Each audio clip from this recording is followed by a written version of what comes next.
Oi, gente, tudo bem? Tá começando mais um Gente de Tablado, um bate-papo com gente que dedica a sua vida à cultura e à arte. E hoje eu converso com um ator e escritor talentosíssimo. Ele é pernambucano e taurino como eu, e há mais de 20 anos dedica a sua vida, né, ao teatro. Hoje ele integra um coletivo de teatro chamado Teatro de Retalho, no sertão de Pernambuco, em Arco Verde, e a gente vai conversar mais sobre isso. Éder Lopes, senhoras e senhores. Éder, Olá, brigadão por ter topado bater esse papo aqui comigo. Eu fiquei muito feliz. eu também estou muito feliz. Saudade tua, amigo. Saudade também. Que bom que tu me Tantos anos. chamaste. Eu sei que você é formado em letras, né? E eu Isso. queria, eu queria começar sabendo como é que surge, quando nasce o artista, o ator veio antes do escritor. Em que momento da tua vida nasce esse desejo? Na verdade, eu comecei a escrever muito cedo, né? Eu sempre tive essa coisa de botar a ideia em papel, né? Então, o escritor veio bem antes. Eu sempre, desde a adolescência, acho muito cedo, acho que 12, 13 anos, eu comecei a ler muito e automaticamente quando você lê muito, você, né, tem esse discernimento de, de uma facilidade maior com a literatura, né? Então isso me veio como uma grande paixão, primeiro, antes do teatro, né? A coisa da literatura mesmo. Verdade. O teatro, ele veio surgir quando eu estava com 16 anos, lá em meados de 99. Não façam os cálculos. É, teve um dia que eu acordei assim e do nada me deu aquele estalo, sabe? Tipo, porra, quero fazer teatro. E aí eu fui procurar aqui em Arco Verde como eu poderia fazer, né? E encontrei uma galera que fazia ensaios, né? Que fazendo encontros desde o São João daquele ano de 99, chamado Trupernas de Pau e Teatro, comandado por Romualdo Freitas. E foi ali que eu comecei, sabe? Eu fui já disposto. Aí no primeiro dia que eu cheguei no ensaio, ele já me botou em cima de uma perna de pau, eu já saí andando na perna de pau. E daí então não parei mais. Hoje você é um dos fundadores, né? Ajudou a fundar a companhia que você faz parte. Qual que é a missão, a essência da companhia Teatro de Retalho? O teatro de retalhos, ele surgiu como uma inquietação da gente, sabe? A gente começou como um grupo de teatro do Sesc. Na verdade, a gente não, né? O pessoal a maioria do teatro de retalhos começou nesse curso do Sesc, daqui de Arco Verde, né? Na época o professor era Ed de Oliveira, do Cabo de Santo Agostinho. E tinha uma galera já montando um espetáculo, que era o Despertar da Primavera, com esse grupo. E numa dessas noitadas de bebedeira por aí, né, da vida boêmia, eu encontrei com ele, ele já era meu amigo, e aí ele me chamou para fazer um papel nesse espetáculo. Estava faltando justamente uma pessoa só para fechar o elenco. E aí ele falou, né, eu perguntei, como é que é esse personagem? Aí ele disse, é uma bicha doida, problemática, que se mata no meio e depois volta para assombrar o amigo. Aí eu, pronto, gostei. Quero participar disso. E aí foi quando eu conheci o pessoal, né? O Dejaelton, a Carol, na época tava a Clécia, tava Márcio, tava Ana Lúcia, tinha outra galera que hoje não tá mais no Retalhos, né? Mas a gente sempre costuma falar que o teatro de retalhos é muito isso, sabe? São retalhinhos que vão chegando e vão agregando, mas esses retalhos, eles são livres, né? Eles têm liberdade para ir e vir. E sempre aconteceu dessa forma. Muita gente chegou no Retalhos, muita gente saiu do Retalhos.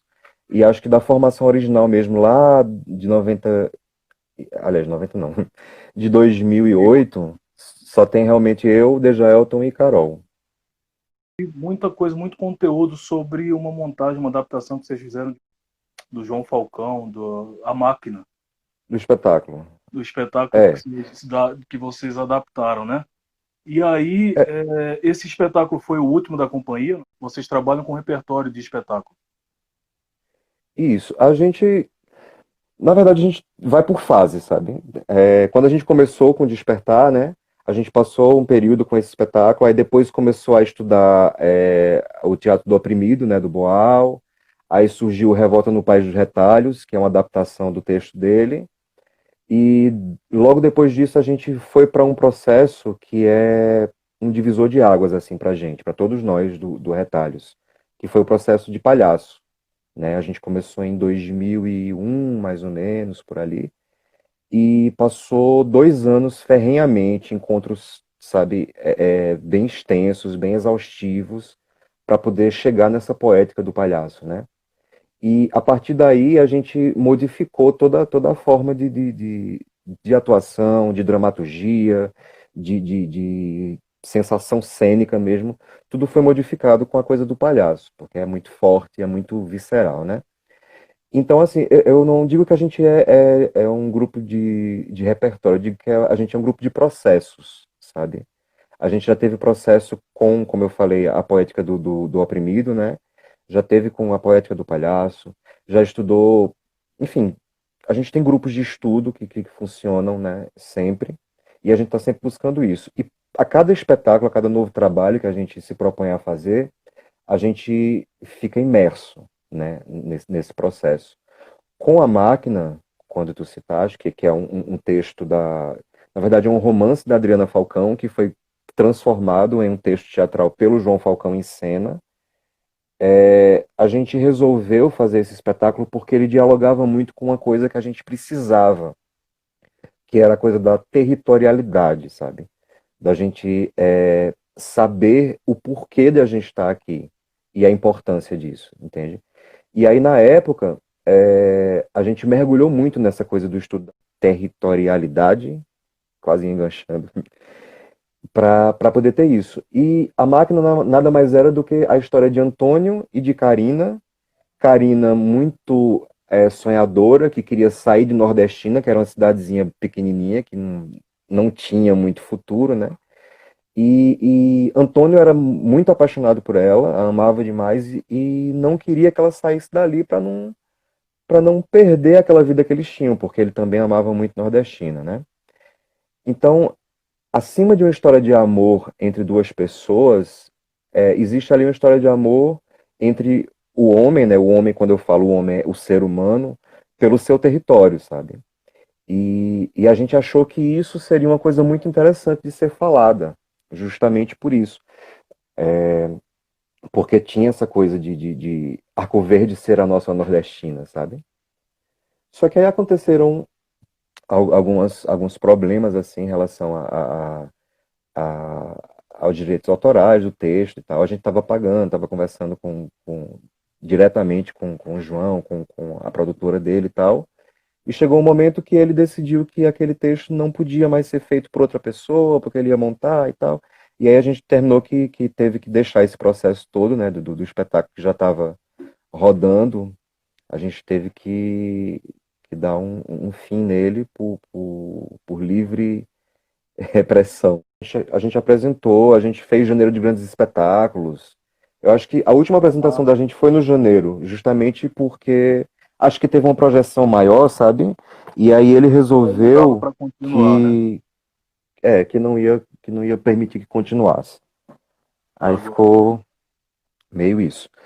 Mas a gente resolveu que o que era mais importante naquilo tudo não era o texto, não era o espetáculo, não era, sabe? O mais importante daquilo mesmo era o processo, porque durante o processo a gente mergulhou no nosso próprio território, sabe?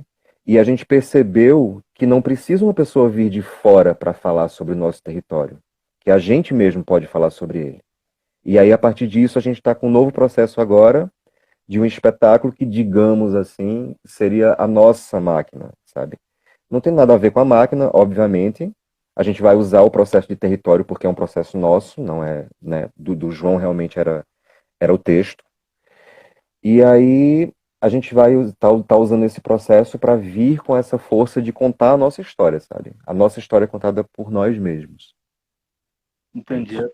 Falando sobre essa questão do território e tal, né, me veio uma outra questão que existe, a gente sabe, uma esmagadora maioria de pessoas que sonham em serem artistas e tal, elas acabam migrando para outras cidades, né, sempre cidades maiores e tal. Eu sou uma dessas pessoas que acaba, né, eu saí de Pernambuco Uhum, há alguns anos e estou em São Paulo batalhando, terminando a faculdade, correndo atrás do meu sonho. Mas o que eu queria uhum. saber, o que a mim me parece muito interessante, é qual que é o barato de não necessariamente ter que sair do seu território, da sua região, para realizar esse sonho de ser artista. Qual é o barato disso? Conseguir se realizar enquanto artista trabalhando, né, exclusivamente ou especificamente com assuntos relacionados àquela região e ainda assim, sabe, ter êxito. Assim, eu estou fazendo o meu papel, o meu trabalho, o meu ofício. Qual que é o barato disso? Uhum. Rapaz, eu vou começar lá atrás. Eu tinha uma viagem muito grande de Recife, sabe? De capital. Como menino nascido do interior, criado nessa vida pacata e tal, eu tinha muito esse sonho de que, morar na capital e tal. E fui morar em Recife por 3 vezes, morei lá. Só que chegou um momento, principalmente depois desse processo que eu falei do palhaço, que, que deu estalo, sabe? Tipo assim, eu não preciso sair daqui, sabe? Para conhecer o mundo, ou para ser visto, ou para tentar outra coisa. Porque tem uma coisa que me incomoda, e eu acho que incomoda a maioria dos atores de teatro e atrizes de teatro, profundamente, que é aquelas máximas sabe, quando tiver na Globo, quando, sabe, e eu acho isso uma grande bobagem, sabe? Tem muita gente que vive nessa ilusão de que a sua arte, ela só vai ser relevante se você tiver numa Rede Globo, se você tiver, sabe, numa grande companhia e tal. Mas na verdade, a sua arte, ela deve fazer bem às pessoas que estão próximas de você, senão ela deixa de fazer sentido. Eu acho Pelo que a menos é o que eu essência, penso. eu acho que a essência do ofício é muito mais simples do que a coisa do celebritismo e tal. Você concorda comigo? Exatamente. Exatamente. Eu acho que teatro, principalmente, é uma arte muito próxima, muito de relação próxima, sabe? Então, quando eu startei para fazer teatro, eu acho que foi o meu maior desejo, era dessa proximidade com as pessoas, sabe? Com o público. E aí, quando tu fala isso o barato de ficar aqui e entender, como eu ia falando, veio com essa coisa do processo do palhaço. A gente tem hoje, a gente ainda falta 2 cidades de um projeto que a gente tem chamado Riso Interior, do Teatro de Retalhos, que a gente leva um espetáculo de palhaço chamado Espavento e um cortejo que a gente faz pelas feiras livres das cidades pequenas aqui do interior, sabe? E com esse cortejo, com esse espetáculo e com esse público, é que a gente percebe o quão grande é isso, sabe? O quão é importante a gente levar a arte para esses lugares, sabe? E não ficar nesse vício de precisar de grandes espaços, de grandes teatros, sabe? De públicos de determinada, sabe, cara, digamos assim. Sabe? A gente percebe que, na verdade, a nossa arte ela é feita para o povo, ela é feita para as pessoas que estão próximas da gente, sabe? Que precisam dela, sabe? Que, e é esse ato de levar o sonho para essas pessoas, sabe? Que faz com que a gente se movimente e com que a gente perceba o quão importante a gente está aqui, sabe? Seria muito mais fácil, digamos assim. Fácil nunca é, né? A gente sabe que ser artista nesse país é matar uns 15 leões por dia. Mas se a gente fechasse isso, sabe, numa coisinha quadradinha, a gente vai fazer nesse formato e vai ficar fazendo nisso. Só que isso não interessa pra gente, porque a gente não expressa a força que a gente tem quando a gente se fecha numa caixinha, né? Então a gente procura, né, no grupo, e não só assim o teatro de retalhos, porque tem outra galera aqui que faz teatro maravilhoso, tipo a Tropa do Balacobaco, né, que são parceiros nossos, amigos e tal, que também tem esse processo de procurar quebrar essa coisa de caixa, sabe? E a gente gosta da rua, a gente gosta das pessoas, a gente gosta, sabe, do toque, do olho no olho. E é isso que dá a paga pra gente, sabe? quando a gente vê aquela criança na feira, sabe, seguindo a gente sabe, e o olhinho brilhando, aquilo ali é uma paga que, sabe, não tem salário de Projac certo que pague isso. E acaba sendo levando vocês para a coisa mais essencial da origem do teatro, né? Lá quando surge na Grécia, enfim. E a proximidade e a pouca pretensão com fama e riqueza, mas o simples prazer do ofício. Isso eu acho fantástico. Eu queria saber, você falou de outros movimentos teatrais aí, né? Outros coletivos. Como que funciona? A gente sempre Isso. imagina o cenário teatral para além do grande foco que é Rio e São Paulo, principalmente São Paulo, mas nas capitais, né? E como que funciona no sertão de Pernambuco? Como que é o cenário teatral aí? Essa é uma pergunta. E a segunda pergunta tem o festival de teatro de, de Arco Verde? E eu queria saber qual que é o envolvimento, se há algum envolvimento, além de participação, né? Eu falo no sentido de organizar, da companhia de vocês. A gente faz parte de, de uma associação chamada Estação da Cultura, né? Que a estação ferroviária daqui de Arco Verde, ela era abandonada lá nos idos de 90, dos anos 90 e tal. Desde um pouco antes, quando parou o processo, né, de estação mesmo, de ferrovia e tal. E vivia abandonada, sabe? Servia enfim, lixo. Era basicamente um lixão. E aí alguns artistas daqui de Arco Verde ocuparam essa estação, né, para revitalizá-la e começar a produzir arte lá dentro. E a Estação da Cultura hoje é uma referência, né, acho que nacional de resistência cultural, sabe? Porque lá dentro a gente tem dois grupos de teatro, a gente tem grupo de dança, a gente tem boi, sabe? A gente tem oficina de literatura, a gente tem artes plásticas, a gente tem capoeira, a gente tem, sabe, inúmeras linguagens artísticas dentro daquele espaço, que é a nossa grande, como é que eu vou dizer, o nosso grande forte, digamos assim, sabe? E aí, fora isso, a gente tem também alguns artistas se reuniram do interior do estado, né, para criar o RIPA, que é um grupo que ele lida com os interesses dos artistas do interior frente a essa coisa que sempre existe a capital e a zona metropolitana, o fomento ele sempre fica por ali, né? Sempre está ali concentrado. E aí a RIPA vem para meio que quebrar isso, sabe?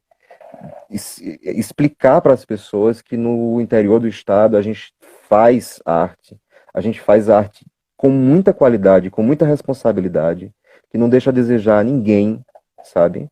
E trazer esse olhar para cá, porque por muitos anos ficou nessa história de que, sabe, a qualidade teatral, a qualidade artística, seja de teatro, seja de dança, está muito concentrada nas capitais, né? E aí a gente vem trazendo justamente esse olhar para cá e falando, isso há muito tempo acontece, né? A arte que é feita aqui há muito tempo tem uma qualidade inquestionável. Só que por muitos anos isso passou, sabe, despercebido pelos olhares dessas pessoas que viam só esse eixo, sabe? Recife, região metropolitana e tal. E aí vem para isso.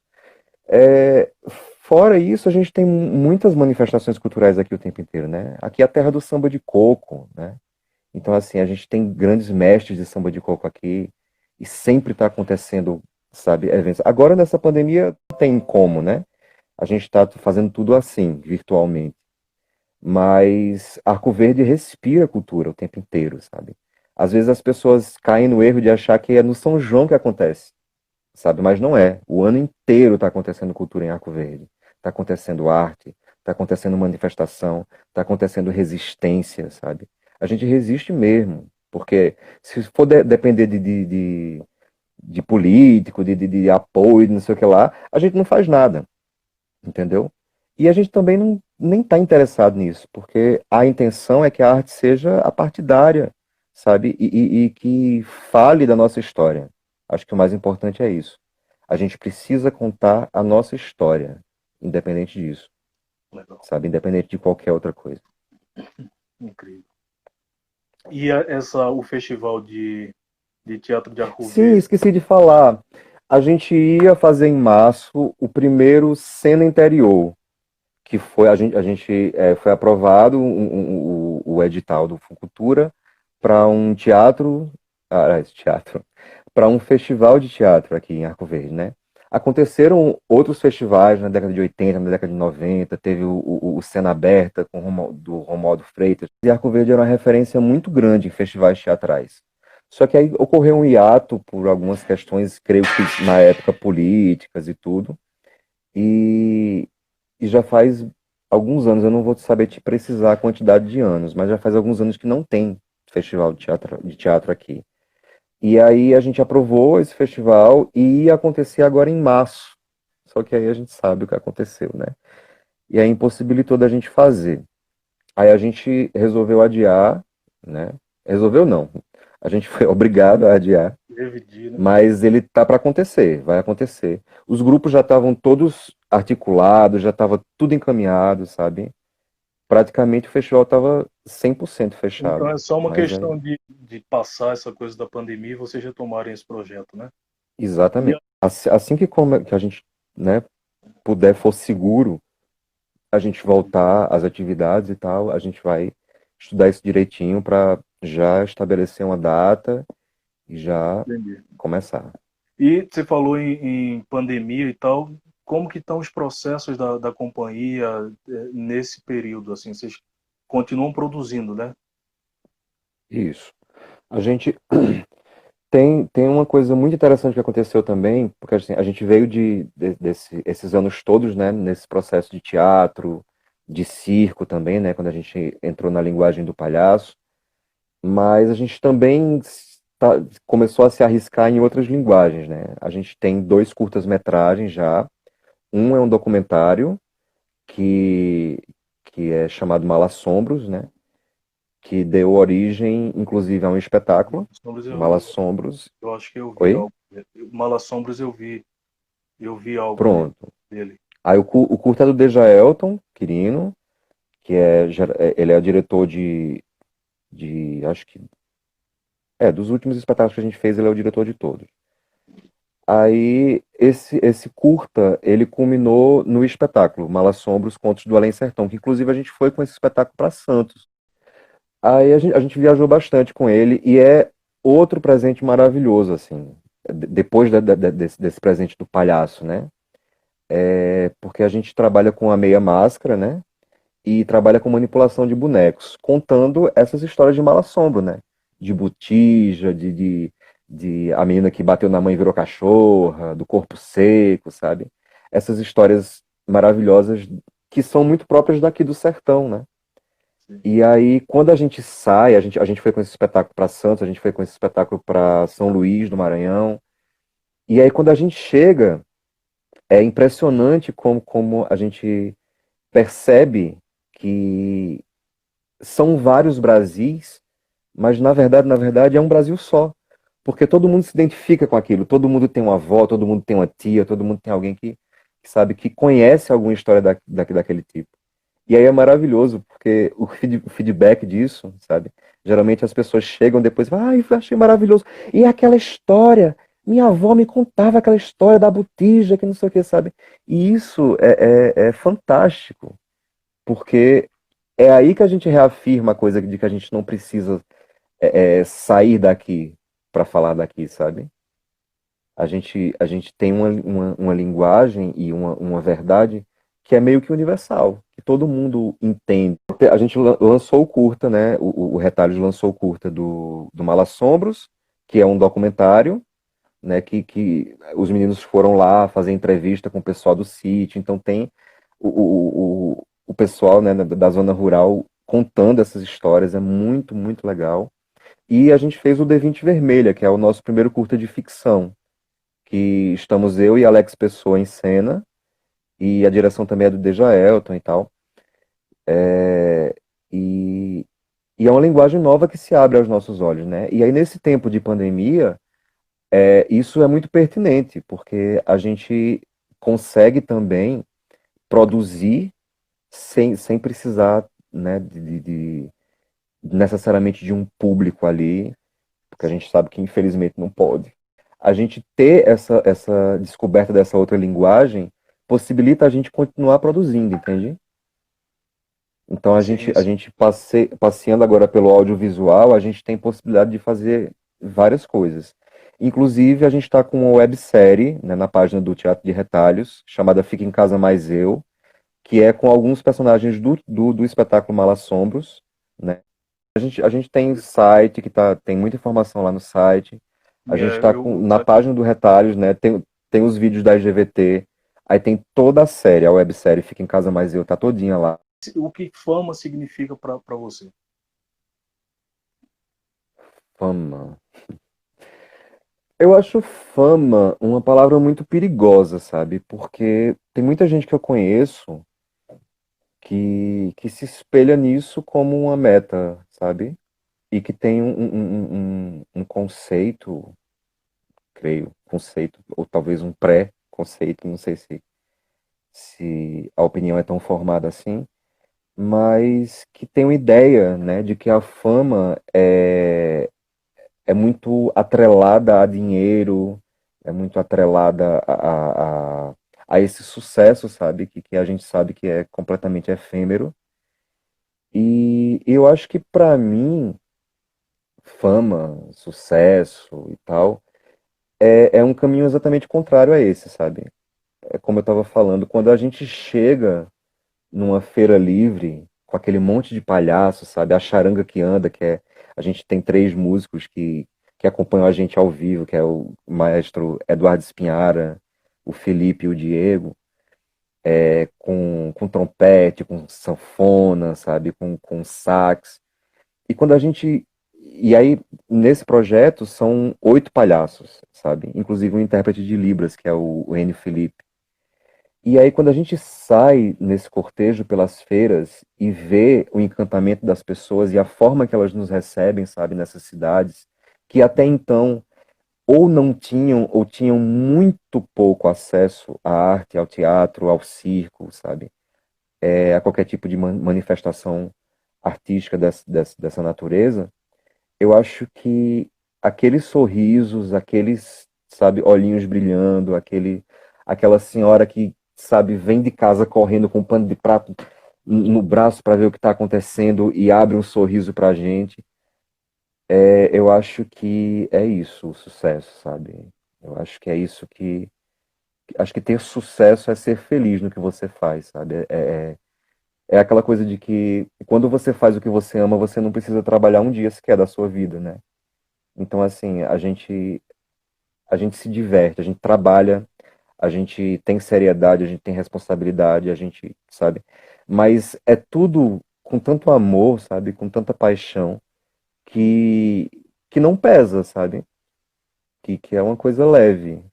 E aí eu acho que isso é o sucesso, sabe? É você conseguir ser feliz fazendo o que você faz, sabe? É você fazer o que você ama e não ficar buscando coisas mirabolantes para que você tenha sucesso para os outros, sabe? Eu acho que sucesso é uma coisa muito de si para si. Obrigado muito por ter topado conversar aqui comigo. Eu sou muito Eu seu adorei. fã. Eu já vim acompanhando alguma coisa sobre o Retalhos e tal, e pesquisei um pouquinho mais a fundo, né, para fazer minha pesquisa para a gente conversar hoje, e eu fiquei ainda mais impressionado. O trabalho é muito, muito bonito. Vida longa ao Retalhos.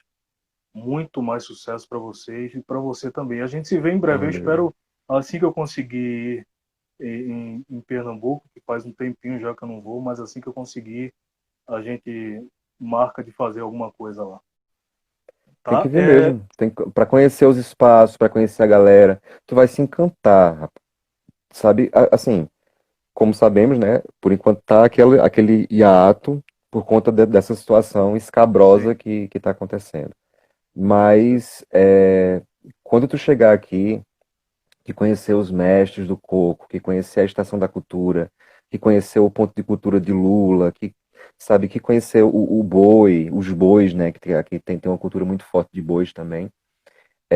Tu vai se encantar, pô. E aí eu acho massa que tu enveredasse por esse caminho, porque é uma possibilidade também da gente trabalhar junto. A gente pode Claro, pensar em trabalho juntos também. É só chegar. claro. Vamos. Tem um poema que você escreveu já tem algum tempo. Você pode ler para a gente? Como eu falei, né, eu comecei a escrever antes de fazer teatro e tive alguns períodos de mais produção, de maior produção, menor produção e tal.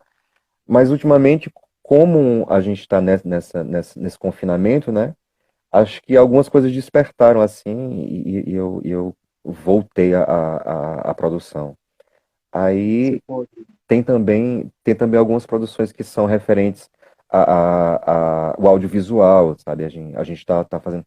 Tem vídeo que a gente fez do São João com um texto meu que a Carol recitou, maravilhosamente lindo, o modo que ela recitou, com respeito, com carinho, uma sensibilidade. E outras coisas que a gente vai produzindo, a gente está produzindo sempre, sabe? A gente não tá em cena, não está com o público diretamente, mas a gente está com o nosso público pelas redes, né? E aí, esse poema é um poema um pouco antigo, mas eu acho que ele fala enfim, ele tem uma força. A poesia está suja. Tragam o esfregão.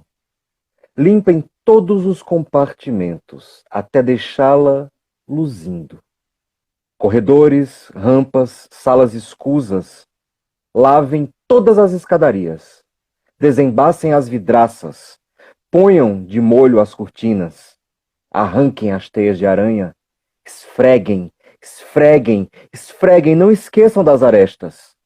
É importante estar limpo cada ponto. Pronto.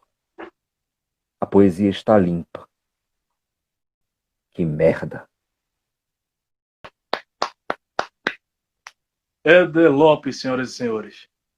Obrigado, querido. Valeu, meu querido. Obrigado também. Cheiro pra tu. Gostou do vídeo? Você pode curtir, comentar e compartilhar com seus amigos. Ah, você também pode se inscrever no canal, ativar o sininho e seguir nossas redes sociais para acompanhar nosso conteúdo.